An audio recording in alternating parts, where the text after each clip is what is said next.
The reinforced door of Dr. Aris Thorne's primary research lab hung askew, a mangled slab of alloy and insulation that looked less like an entrance and more like a discarded piece of modern sculpture. Even from the threshold, the air was thick with the acrid scent of ozone, burnt plastics, and something else, a metallic tang that clung to the back of my throat, sharp and unsettling. I pushed through the gap, my boot crunching on fine particulate matter and shards of what once were sophisticated instruments. Catastrophic failure, Reed, the lead uniformed officer offered, his voice hushed, echoing in the cavernous space. He gestured broadly, encompassing the devastation. Looks like Thorne pushed something too far. I said nothing, my gaze already sweeping past the obvious. The uniformed officer, a veteran of countless scenes, had seen enough explosions to form a quick, albeit general, assessment. His job was containment, mine was dissection. My eyes, however, sought the exceptions, the dissonances in the symphony of destruction. The lab was a tomb of twisted metal and shattered glass, a testament to immense, uncontrolled energy. Every surface was either scorched black, blasted clean, or coated in a fine, gray powder. What had once been a pristine, state-of-the-art facility, humming with cutting-edge bioengineering equipment, was now a violent still life. Overhead lighting fixtures dangled precariously, their wires exposed like desiccated nerves. One entire wall had buckled inward, threatening to collapse. I pulled on my sterile gloves, the faint rustle of the latex the only sound apart from the distant whine of the ventilation system, stubbornly trying to clear the lingering stench. The initial response team, dressed in their own protective gear, moved with practiced caution, cataloging the larger pieces of debris. I moved slower, deliberately, my focus narrowing. Dr. Thorne's work had been shrouded in secrecy, whispered about in hushed tones across scientific circles. Groundbreaking, potentially world-changing, they'd said. Now, it was just wreckage and a body. Thorne himself lay slumped against a console, or what remained of it. The blast had thrown him violently, but not far. His lab coat, or what was left of it, was fused to his torso in places, a grotesque second skin. His face was a mask of extreme heat exposure, yet his hands, visible beneath the tattered sleeves, were oddly preserved, clutched into fists. His eyes, though wide and unseeing, seemed to hold a final, desperate question. The sheer force of the event had stripped the dignity from his end, leaving only a raw, visceral tableau. The preliminary findings point to a pressure vessel rupture, a forensic technician explained, pointing to a particularly mangled cylinder near Thorne's position. Looks like the primary containment failed, probably due to an uncontrolled reaction. Given the nature of his research, it's not entirely unexpected. Could be an accident, or self-termination. The technician shrugged, a grim acceptance in his posture. I knelt beside Thorne, not touching him yet, but observing the immediate vicinity. The console he was leaning against was utterly destroyed, its circuit boards melted into slag, its display screen vaporized. The floor around him was heavily charred, a deep, almost iridescent black. The smell of burnt flesh was now more pronounced, cutting through the other odors. It was a scene-screaming accident. A tragic, devastating miscalculation. But something felt off. I took out my high-resolution camera, snapping detailed shots of Thorne's position, the console, the floor. My lens moved over the melted plastics, the scorched metal, the fine ash. Every detail was logged, every shadow scrutinized. I worked my way around the periphery of the immediate blast zone, my eyes tracking the trajectory of debris, the patterns of heat and impact. The story of an explosion is written in the distribution of its force. Then I saw it. On the remains of a workstation, a few feet from Thorne, a single data pad lay half-buried under a shower of glass fragments and twisted wiring. It should have been melted, distorted beyond recognition, given its proximity to the epicenter of the alleged explosion. Instead, while scarred and cracked, it remained largely intact, its metallic casing warped but not slagged. More critically, etched into its surface, beneath a layer of fine dust, was a distinct burn mark. Not the broad, diffuse charring I saw everywhere else. This was a precise, almost surgical scorch, a perfect oval no larger than my thumbprint, pressed into the metal like a brand. The edges were sharp, defined, not feathered or spread by a general conflagration. It was incongruous. Everything else spoke of a sprawling, chaotic release of energy. This mark, however, spoke of focus, of direction, of something applied with intent. My breath hitched, barely perceptible. The tension in the air, already thick with tragedy, sharpened into something more acute, more dangerous. The uniformed officer and the technician were still discussing pressure differentials and thermal runaway. Their theories fit the overwhelming evidence of destruction. It suggested an initiating event, something far more deliberate, perhaps even surgical, preceding or coinciding with the larger devastation. I stared at the burn mark, then back at Thorne's body, his unseeing eyes. An accident? A suicide? The official narrative was already forming, solidifying around the obvious. But my gut, honed by years of sifting through the wreckage of human endeavor, told me this was a meticulously crafted lie. My meticulous eye had found the first thread of a far more intricate tapestry. This wasn't just a miscalculation. This was murder. The lab, a scorched testament to raw power, held its secrets tight, but the body would speak. It always did. I secured my gear, the familiar weight of my instrument case a comfort, and left the chaos of the research facility. The journey to the military medical facility restricted autopsy section was a quiet one, the city's hum muted by the reinforced glass of the transport vehicle. My mind was already dissecting the scene, cataloging the nuances of the blast pattern, the specific charring on the containment unit, the unsettling precision of the damage. A catastrophic lab accident, the initial assessment proclaimed. My gut, however, gnawed at a different conclusion. Stainless steel glinted under stark fluorescent lights. The air, cool and metallic, offered no hint of the life it once contained. The chief pathologist, a man with a perpetually tired gaze and hands that moved with surgical precision, nodded a silent greeting as I entered. The sheet covering the deceased, Dr. Aris Thorne, rose and fell with the mechanical hum of the ventilation system. "Read," the pathologist said, his voice a low rumble. "We've got him on the table. Preliminary findings align with severe concussive force and thermal trauma consistent with a high-energy containment breach. Rapid onset, no signs of struggle. Classic accident profile." I approached the gurney, my gaze sweeping over the form beneath the sheet.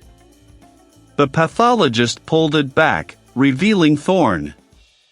The damage was extensive, but contained. His body bore the hallmarks of a violent release of energy, fractured ribs, internal hemorrhaging, skin seared in irregular patterns.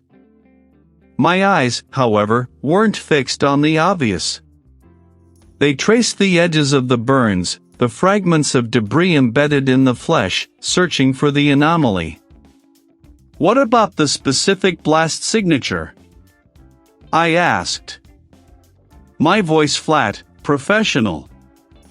"Any unusual compounds, residual accelerants?"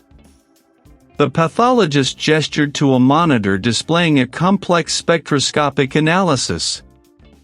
Nothing out of the ordinary for a volatile organic compound reaction.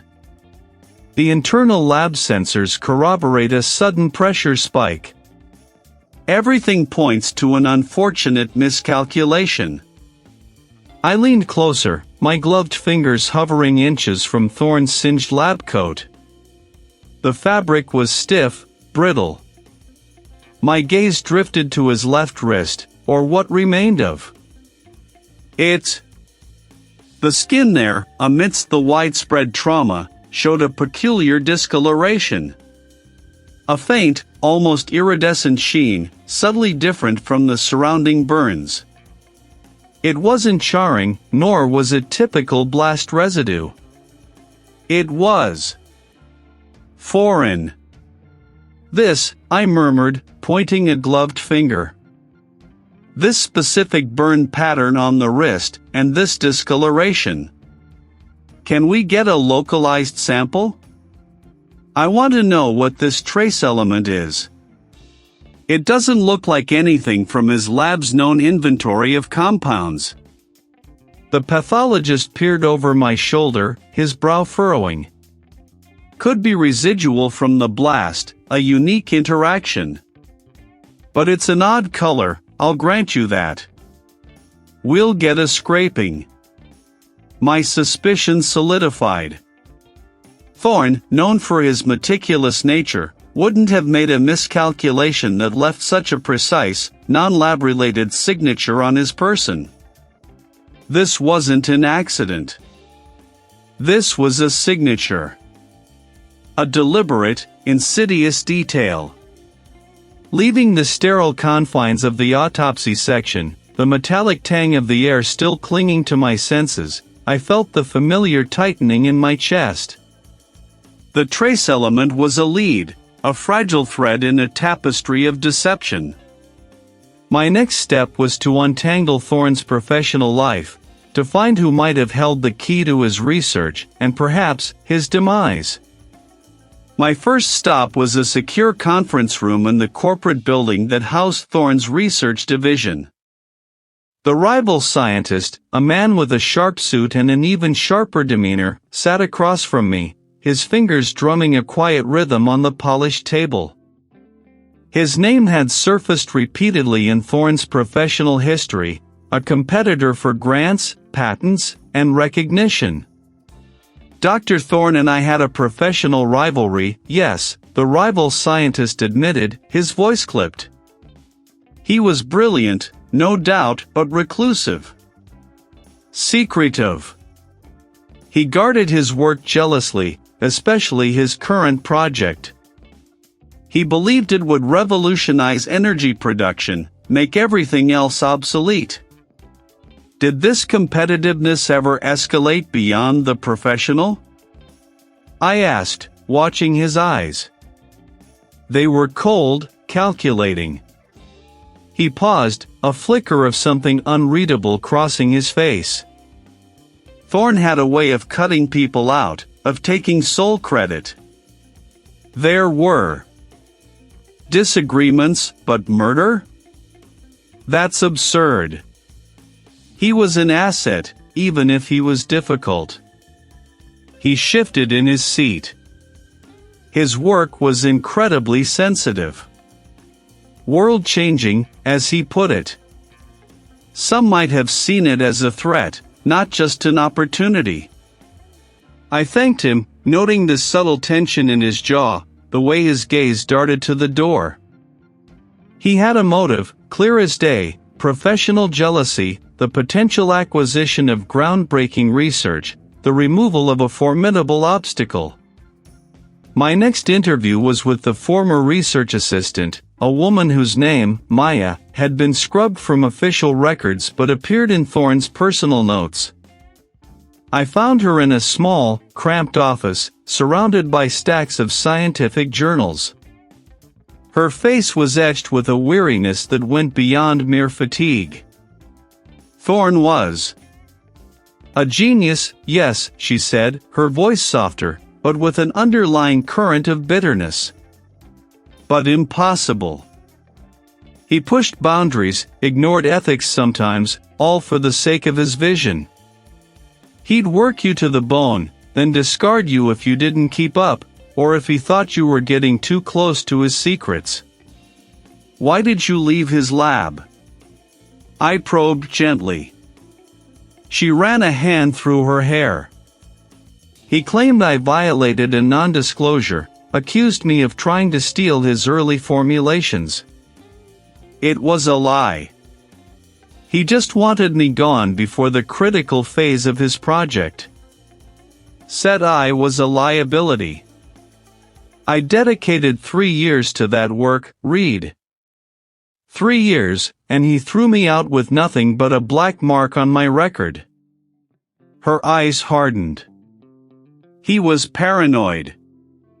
Believed everyone was after his research. Maybe he was right. The pieces, though disparate, began to form a jagged outline. A brilliant, secretive man, driven by ambition, alienating those around him.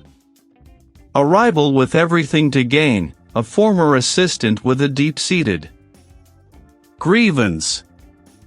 And a microscopic trace element, a silent witness to a crime that was anything but an accident. The investigation had just begun, and already, the air crackled with unspoken threats and dangerous secrets. The sterile air of the military medical facility restricted autopsy section clung to my clothes, a pervasive chill that settled deep in my bones, colder than any winter wind. The room was quiet, save for the hum of ventilation and the distant clatter of instruments from another bay. I stood over the stainless steel table, the sheet-draped form of Aris Thorne a stark reminder of the meticulous violence I was attempting to unravel. The attending pathologist, a gaunt individual with perpetually tired eyes, had finished his initial assessment. The burns are deep, extensive, the pathologist stated, gesturing with a gloved hand towards the form. Consistent with a severe chemical flash, followed by intense heat.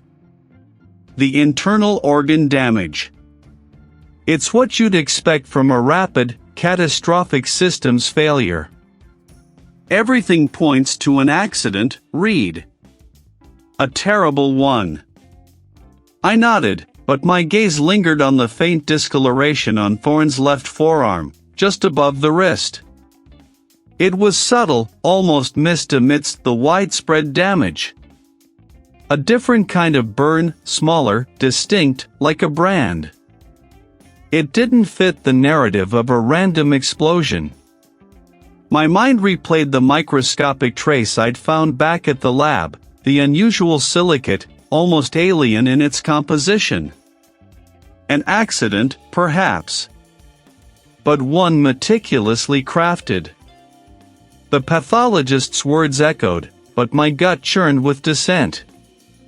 Thank you, I finally said, pulling my thoughts away from the silent figure. I need to get back to his lab. There's something I need to confirm. Leaving the oppressive quiet of the autopsy section, I drove back to Thorne's high-security research facility. The lab was still under lock and seal, the air inside heavy with the metallic tang of ozone and burnt electronics. The forensic technicians had cleared most of the debris, leaving behind the skeletal remains of workstations and the ghosts of scientific endeavor. My focus, however, was on the main server racks, miraculously spared the worst of the blast due to their reinforced housing. I powered up Thorne's primary workstation, bypassing the security protocols with a specialized access key provided by the regulatory authority. The screen flickered to life, displaying a login prompt. My fingers danced across the keyboard, entering a generic override. The desktop populated with folders, dense with data. Thorne's life, his ambition, all encapsulated in lines of code. I navigated to the project files, specifically the ones marked Project Chimera, the advanced genetic sequencing research that was rumored to be both his magnum opus and his downfall. The sheer volume of data was staggering: complex genomic maps, protein folding simulations, cellular regeneration protocols. This wasn't just theoretical, it was applied science, on the verge of something monumental. The implications were immense, terrifying. My eyes scanned the file directory, searching for anomalies. Thorne was known for his meticulous organization, almost to a fault.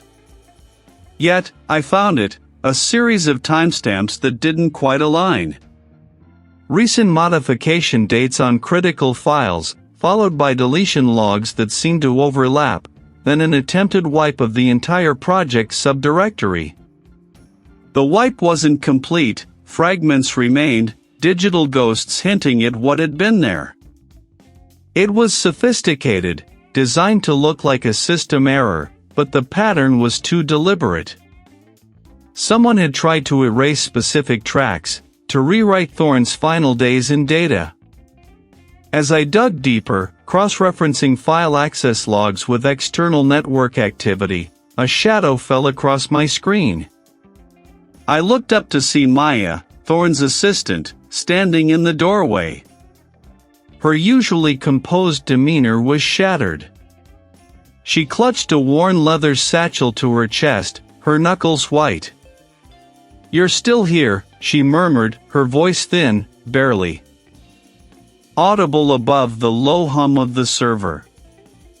"I'm trying to understand what happened," I replied, turning back to the screen, acutely aware of her presence. "Thorne's research. It's complex." She shifted uncomfortably. "He was brilliant. Too brilliant, maybe." Her gaze darted around the damaged lab, avoiding mine. "He was different these last few weeks. Jumpy. He thought he was being watched. Said his data wasn't safe." "Did he say by whom?"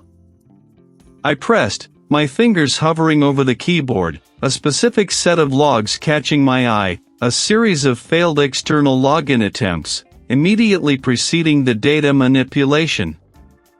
Maya wrung her hands. "No, not specifically. Just..." He'd pace, muttering about the opposition. He locked down his files even more. Said he had to protect the truth. "The truth about what?" She hesitated, her eyes finally meeting mine, and I saw a raw, unsettling fear there. He was working on something new, beyond Chimera. Something he called Project M. He said it was the key. He didn't trust anyone with it. Not even me. My gaze snapped back to the screen. Project M. I hadn't seen any files with that designation. But then, it hit me.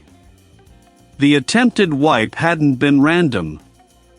It had targeted specific sequences within the Chimera data, sequences that were tagged with a hidden identifier.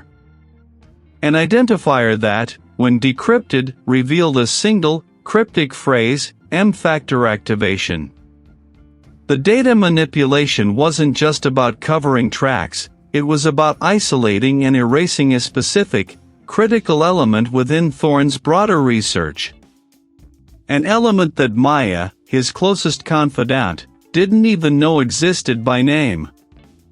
Thorne wasn't just working on genetic sequencing, he was on the verge of activating something.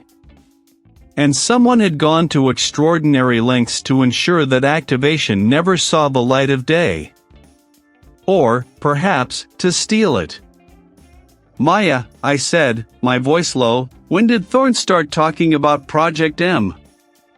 She swallowed hard, her eyes wide with a dawning comprehension of my question's weight. Just a few days before. Before the accident. A few days. The same time frame as the external login attempts. This wasn't an accident. It was a calculated assassination, and the data, fragmented and scarred, was screaming the motive.